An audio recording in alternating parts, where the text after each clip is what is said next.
My perfect sisters treated me like a servant for 17 years. At tomorrow's family dinner, Mom said, "Just watch the kids while we celebrate." What they don't know, this dinner will be their last celebration. I found it in the attic, wedged between old Christmas decorations and moth-eaten sweaters. A leather-bound photo album I'd never seen before. The cover was pristine, unlike the cardboard boxes surrounding it, which meant someone had been up here recently, handling it, caring for it. My name's Maddie, and I should have known better than to open it. The first page hit like a punch to the gut. Lindsay's high school graduation. Perfect sister, perfect smile, perfect valedictorian speech preserved in glossy 4x6 prints. Mom's handwriting beneath each photo documenting every achievement with religious devotion. Found something interesting? I slammed the album shut, dust particles dancing in the beam of afternoon light. Grandma Edith stood at the top of the attic stairs, her eyes sharp despite her age. "Just some old photos," I said, trying to slide it back where I found it. Margaret's Shrine to Success. Grandma's voice carried that hint of vinegar it always did when discussing my mother's parenting choices. "Go ahead. Look through it. Sometimes the truth hurts, but it hurts less than pretending." I reopened the album, page after page of my sister's triumphs. Alyssa's first art show. Lindsay's wedding. Both their college graduations, their pregnancies, their lives meticulously catalogued and preserved. "Notice anything missing?" Grandma asked. Me. The word came out smaller than I intended. 17 years of you, she confirmed. Your dance recitals, your honor roll certificates, that beautiful photograph from the school play last spring where you stole the whole damn show. My throat tightened. Maybe there's another album. Oh, sweet girl. Grandma lowered herself onto a dusty trunk. You know there isn't. I flipped through more pages, each one a fresh reminder of my invisibility. "Did you know about this? Found it last week when I was helping your mother clean. She was so proud showing me all those pictures. Didn't even notice what she was really showing me." My fingers traced the edge of a photo. Lindsay's first marketing award. "They're all going to be here tomorrow. Family dinner to celebrate Alyssa's pregnancy again. And let me guess, they'll need you to watch Lindsay's kids while they all drink wine and reminisce. Don't they always?" Grandma's laugh was sharp. "You know, there's a difference between being helpful and being taken for granted. Your sisters learned early how to be the stars. Maybe it's time you learned how to say no. Mom would lose it. Maybe she needs to." I closed the album, but the images stayed burned in my mind. Years of being the reliable one, the good one, the invisible one, all captured in what wasn't there. "I got accepted to that art school in New York," I said quietly. "Full scholarship. Haven't told anyone yet." Grandma's eyes lit up. Now that's the kind of news that belongs in an album. Mom wants me to go to state, close to home. Practical. I stood up, dust coating my jeans. She already talked to Lindsay about getting me an internship at her company. "And what do you want?" The question hung in the air like the dust motes, catching light, demanding attention. Below, I could hear Mom in the kitchen, probably planning tomorrow's dinner, probably already counting on me to handle the kids, the cleanup, the countless little tasks that made everyone else's lives easier. I want the words stuck then broke free. I want my own damn page in the album. Grandma smiled, slow and knowing. "Then I suggest you start taking some pictures worth saving." I tucked the album back in its hiding spot, but something had shifted. Tomorrow they'd all be here expecting the same old Maddie, reliable as gravity. They had no idea I just found the perfect reason to change the story.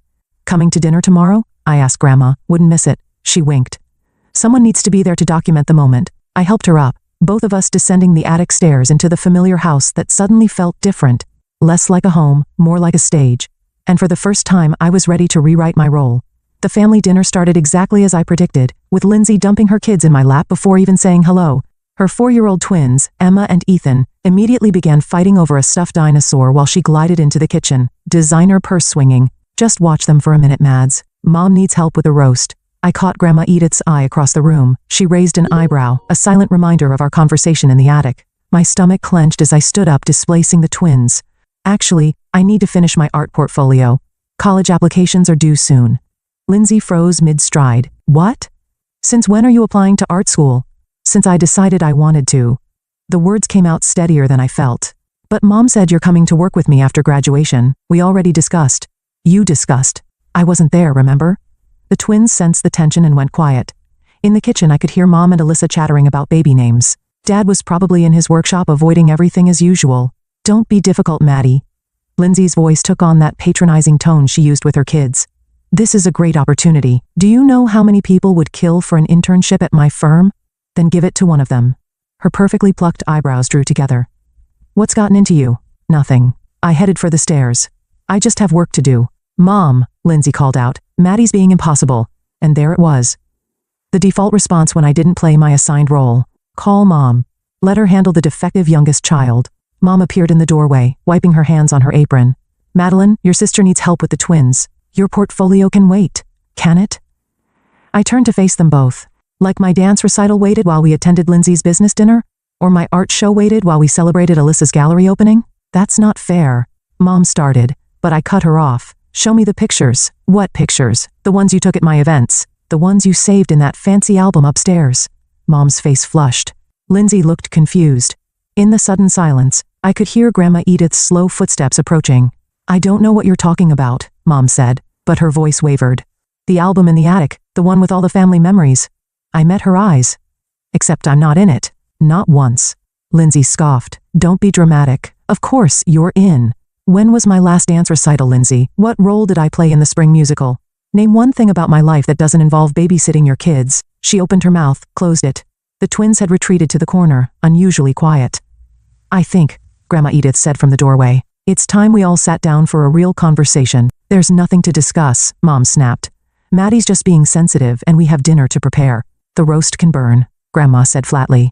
This matters more. Alyssa wandered in, one hand on her pregnant belly.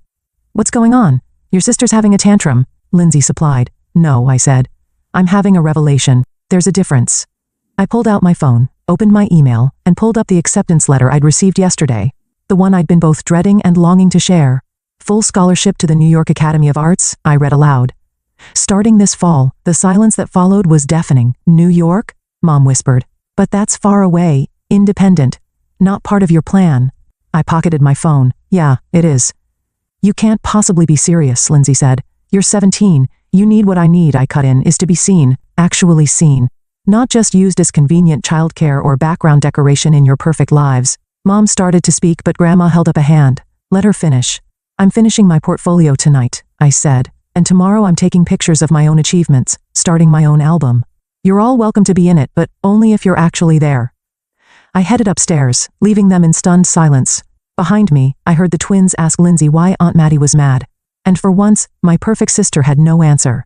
In my room, I opened my laptop and started working on my portfolio. Through the floor, I could hear raised voices. Mom and Lindsay arguing, Alyssa trying to mediate, Grandma's sharp replies cutting through it all. For the first time in years, I wasn't downstairs making peace. I was up here, making art, making choices, making waves, and it felt absolutely right. Grandma Edith's house always smelled like lavender and old books. I hadn't planned on visiting her today, but after 3 days of Mom's silent treatment and Lindsay's passive-aggressive texts, I needed somewhere safe to breathe. Your mother called, Grandma said, setting down a cup of tea in front of me. Twice. Let me guess.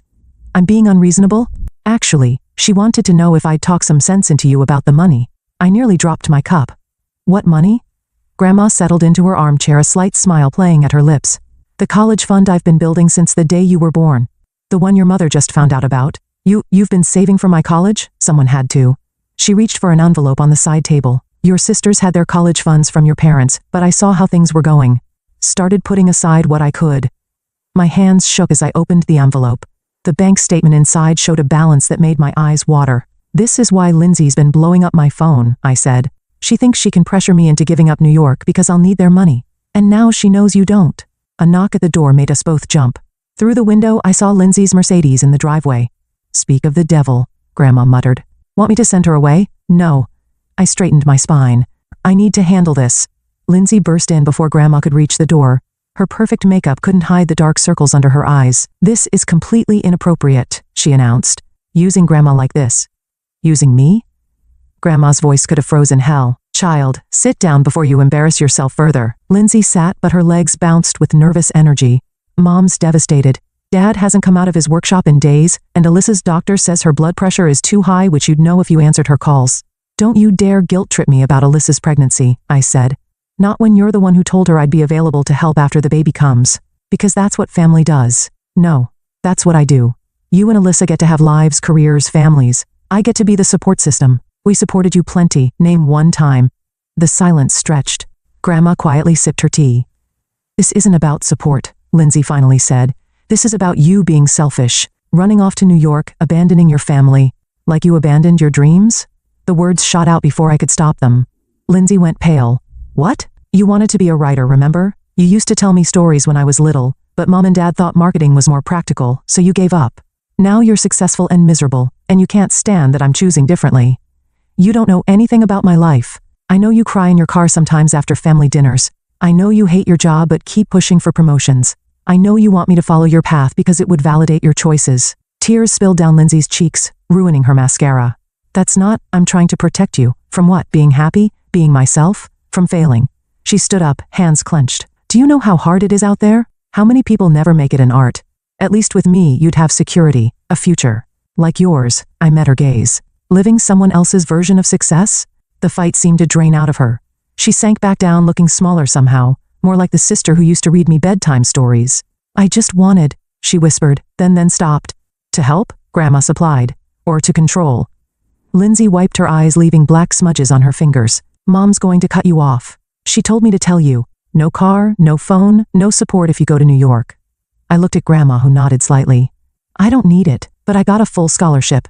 I have Grandma's support, and most importantly, I have myself. I stood up. You used to tell me stories about brave girls who fought dragons, remember? Maybe it's time I fought mine. Lindsay stared at me for a long moment, then gathered her purse with trembling hands. At the door she paused. The dragons, she said softly.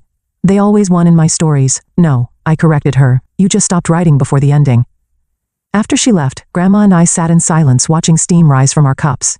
Outside, Lindsay's car stayed parked for several minutes before finally pulling away. Well, Grandma said, I believe that's what they call a breakthrough. I wasn't sure if she meant for Lindsay or for me, maybe both. Dad's workshop smelled like sawdust and broken promises.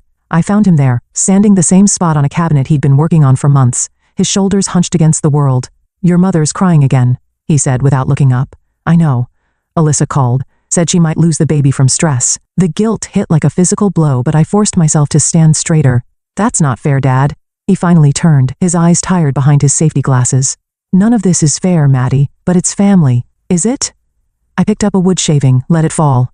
Because from where I stand, family looks a lot like sacrifice, just not everyone's doing the sacrificing. He set down his sandpaper, a rare sign he was actually engaging. You think I don't understand sacrifice? I gave up my architecture career to support your mother's teaching, to be here for you girls. And how's that working out for you? Hidden in your workshop while everything falls apart? The truth hung between us like dust in the sunbeams. Dad reached for his sandpaper again, but I stepped forward and placed my hand on the cabinet. I found my college essay, I said, the one I wrote last year about wanting to study art. It was in the trash after Mom reviewed it. His hand trembled slightly. She means well. She means what's best for her version of this family. Just like she meant well when she convinced Lindsay to study marketing instead of writing. Just like she meant well when she told Alyssa her art was just a hobby until she got married. Your mother isn't the only one responsible. I met his eyes. You saw it all happening. You just decided it was easier to build furniture than stand up for your daughters. The workshop door opened, and Mom stood there, her face blotchy from crying. Gregory, I need you to talk sense into her. She's throwing away everything we planned.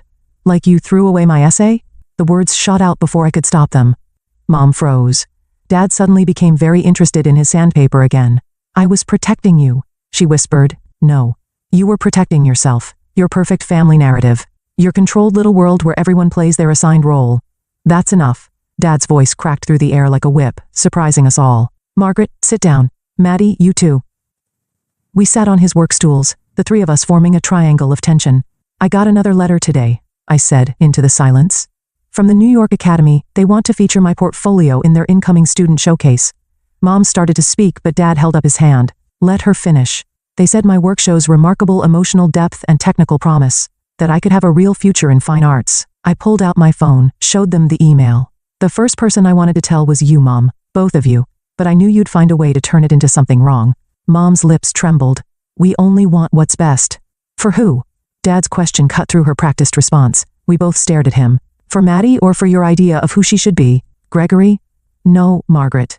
I've been quiet too long. He stood up, pacing between his half-finished projects. I watched you reshape Lindsay's dreams until she forgot they were ever hers. I said nothing when you convinced Alyssa that art was just a phase. But I'm done building cabinets while you dismantle our daughters. Mom's face went white. How dare you? He's right. The words felt like liberation. And you know he is. That's why you're fighting so hard against my choice. Because if I succeed, it proves you were wrong about everything. I was never wrong about wanting to protect you. From what? From being happy? From being ourselves?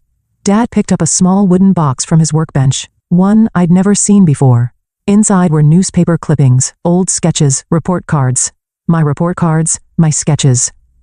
My achievements. I kept them, he said quietly. Everything you thought no one noticed. Mom stared at the box like it was a bomb about to explode. In a way it was. I'm going to New York, I said standing up, and I'm done feeling guilty about it. I left them there. Mom with her shattered certainties, Dad with his box of secret pride and years of unspoken truths floating in the sawdust between them. In the driveway, my phone buzzed with a text from Alyssa. We need to talk. The day wasn't done with me yet. Alyssa's apartment looked like a tornado of art supplies had collided with a baby boutique. She sat cross-legged on her paint-splattered couch, one hand resting on her swollen belly, the other clutching a mug of tea. You're killing Mom, she said without preamble. Funny, she's doing the same to me. This isn't a joke, Maddie. Her blood pressure's through the roof. Dad's talking about therapy, and my doctor says if I don't reduce stress, don't. I stepped over a stack of parenting books. Don't make your pregnancy complications my fault. I'm not. I'm telling you what's happening while you're busy planning your great escape. The bitterness in her voice caught me off guard. Alyssa had always been the peacemaker, the free spirit. Now she sounded more like Lindsay. Remember when you wanted to go to art school? I asked quietly. She flinched. That was different. Was it? Or did Mom just convince you it was? I grew up, Maddie. I realized that art was just a hobby, that you needed something more practical. I picked up one of her recent paintings leaning against the wall. Is that why you still paint every day? Why your entire apartment is a studio? I have a gallery showing next month. Which Mom calls your little hobby show while she brags about Lindsay's promotion? Alyssa set down her mug hard enough to slosh tea onto her coffee table. What do you want from me? I want you to admit that you're angry, not at me, at yourself, for letting them clip your wings. You don't understand. I have a baby to think about now. I need stability. You need to be honest about who you are, what you want. What I want. She stood up, surprisingly agile despite her pregnancy. I want my family whole. I want my sister to stop tearing everything apart just to prove a point. What point? That I deserve to exist outside of your needs? The silence that followed felt like glass about to shatter. I saved all your drawings, she said finally. From when you were little. When you'd sit in my studio and try to copy everything I did. I remember. You were the only one who encouraged me. And now you're better than I ever was. Her voice cracked. You're going to New York to live the dream I gave up, and I'm stuck here painting nursery murals and pretending it's enough. The truth of it hung between us like smoke. Come with me, I said suddenly. What? After the baby. Come to New York, there are galleries there, opportunities. Stop it. She wrapped her arms around herself. Just stop. Why? Because it's easier to resent me than admit you're trapped? Because I can't. The words exploded out of her. I can't leave Mom and Dad. I can't disappoint everyone. I can't be you. My phone buzzed. Another text from Lindsay, probably about Mom's latest crisis. I ignored it. You know what the worst part is? Alyssa continued. Tears streaming now. You're right. About everything. About Mom. About our choices. About this whole twisted family dynamic. But knowing doesn't change anything. It changes everything. I moved closer, took her hands. You could. She pulled away. I need you to leave, Alyssa. Please, the baby. She pressed a hand to her belly. I can't handle this right now. As I reached the door, she called out, Maddie. I turned. When you get to New York, she swallowed hard. Paint something beautiful, something free for both of us. Outside, I checked my phone. 5 missed calls from Mom, 3 texts from Lindsay, 1 message from Dad. Your mother's called a family meeting. Tomorrow night, non-negotiable. And there it was, the final showdown they'd been building toward. The last attempt to force me back into my assigned role. I texted back one word, no. Then I called Grandma Edith. Can you come with me tomorrow to pack up my room? Her response was immediate. About damn time. The sky was turning the same shade of purple as the bruises on my heart. But for the first time in weeks, I felt light, free. Let them have their family meeting without their favorite scapegoat. I had paintings to create, wings to spread, and a life to reclaim. Tomorrow would be soon enough for goodbye. They ambushed me in the driveway. Mom, Dad, Lindsay, and even Alyssa, arranged like a firing squad as Grandma Edith and I pulled up with empty boxes for my room. Family meeting, Mom said, her voice steel-wrapped cotton. Now. Grandma squeezed my hand. Remember, you don't owe them your dreams. Inside, the living room felt like a courtroom.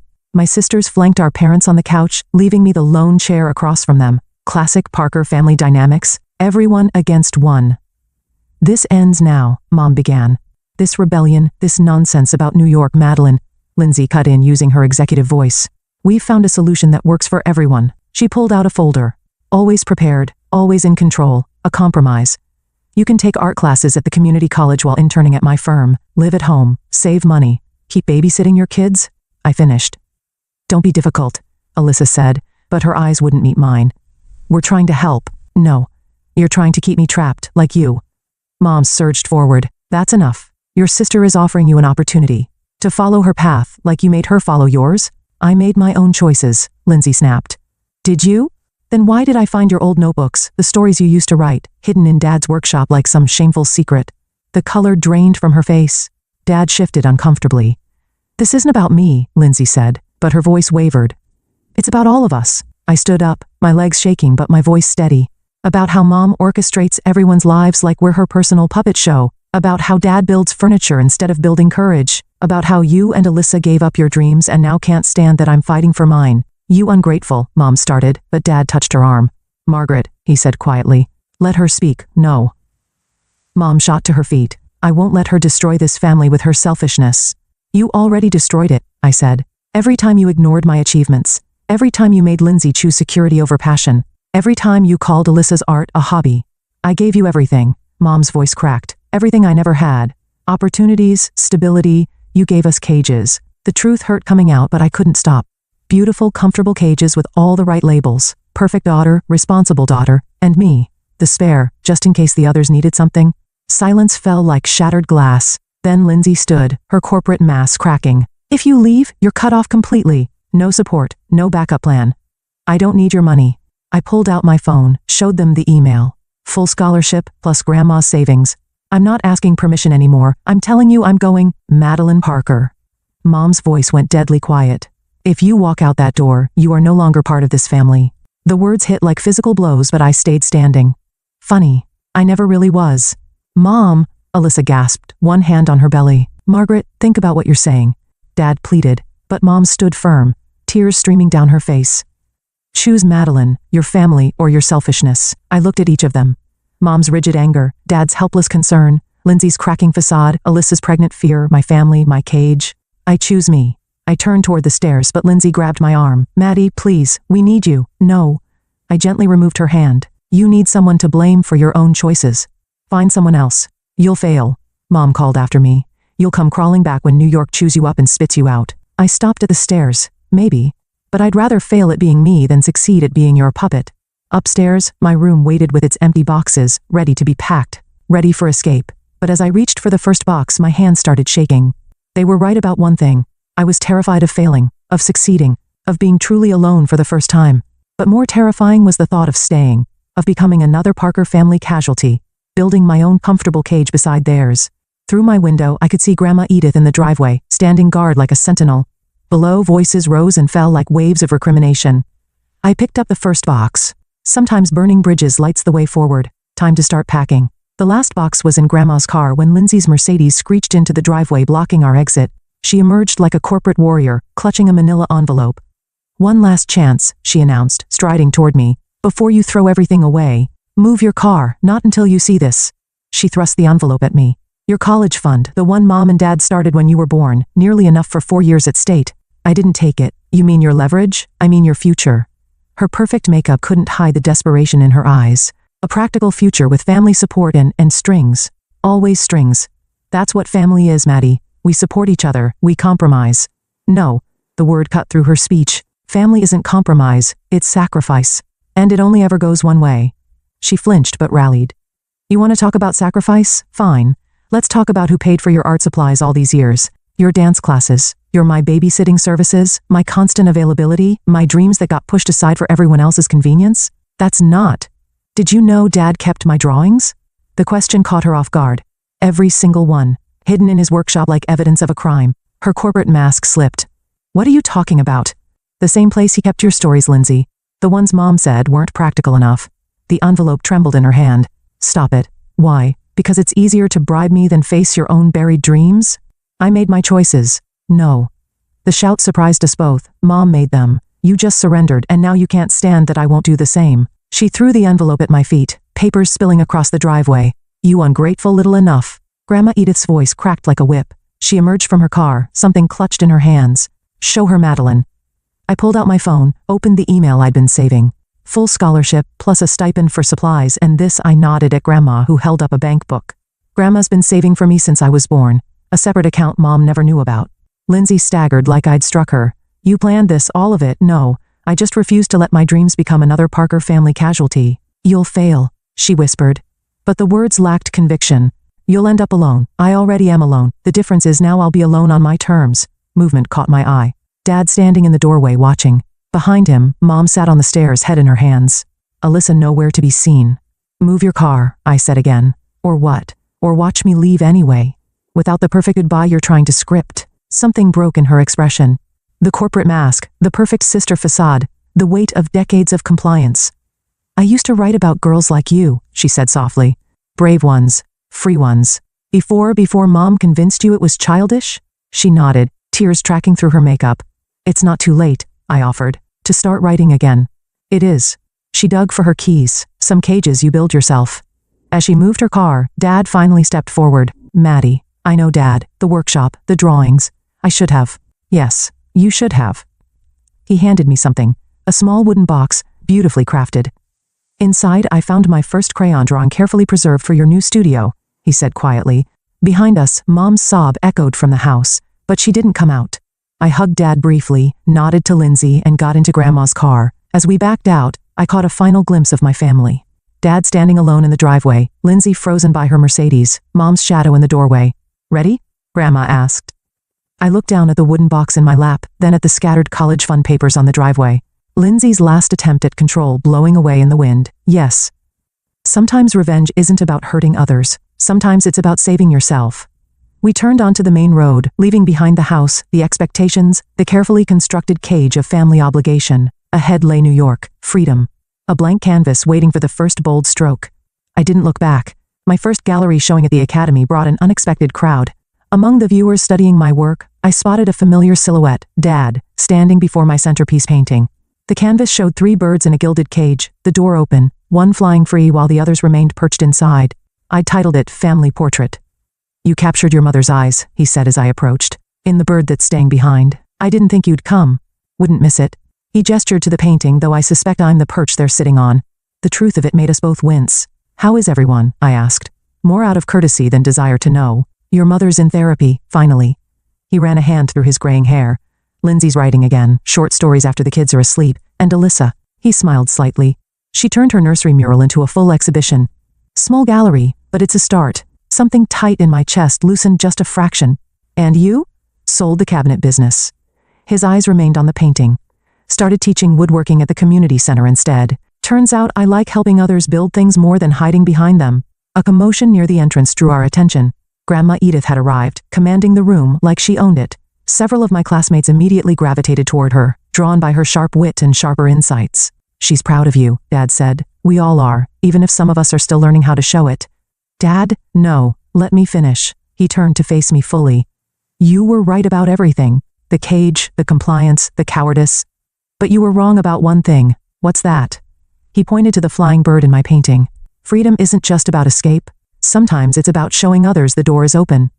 Before I could respond, my faculty advisor called me over to meet a prominent gallery owner. When I looked back, Dad had moved to another piece. A small sketch of his workshop, the light falling just so on his tools. My phone buzzed with a text from Alyssa. Baby's here. Named her Eden. For freedom and new beginnings, thought you'd appreciate the symbolism artist. Another message followed. She has your eyes and your stubbornness, refused to follow the birth plan, did it her own way. I smiled, typing back. Good for her. Grandma finally made her way to me, her eyes bright with pride. Quite a statement piece, she said, nodding at the family portrait. Though you might need to update it. Why's that? Your sister's bird seems to be testing its wings. She handed me a literary magazine open to a short story byline, L. Parker. Lindsay published something under a pen name. Baby steps. Grandma squeezed my arm. Sometimes the bravest thing isn't flying away, it's showing others how to spread their wings. The gallery owner was waiting, but I took a moment to scan the room. Dad, studying my art with new understanding. Grandma, holding court among my peers. The empty spaces where Mom and my sisters weren't yet. My phone buzzed again. Lindsay this time. Read your interview in the student paper. You're right, about everything. I'm sorry it took me so long to see it. Not asking for forgiveness. Just wanted you to know. I slipped the phone away without responding. Some conversations needed time like paint needed to dry. The gallery owner approached, praising my technique, my vision, my courage in tackling difficult themes. But I was watching Dad, who had pulled out his wallet and was adding something to the visitor's book. Later, after the crowds left, I checked the book. There, carefully placed between its pages, was a photograph. Me at 5, covered in paint, proudly holding up my first real artwork. On the back, in Dad's careful handwriting, the day you started flying. I added it to the exhibition, right next to the family portrait. A beginning next to an ending. Or maybe they were both beginnings, depending on how you looked at it. Outside, New York's lights painted the sky in possibilities. Somewhere back home, Alyssa was holding her rebellious daughter. Lindsay was writing in secret. Mom was finally facing her demons. Dad was building something new. And me? I was exactly where I needed to be. Free, creating, showing others the way out of their own cages. Sometimes the best revenge is living well enough to set everyone free.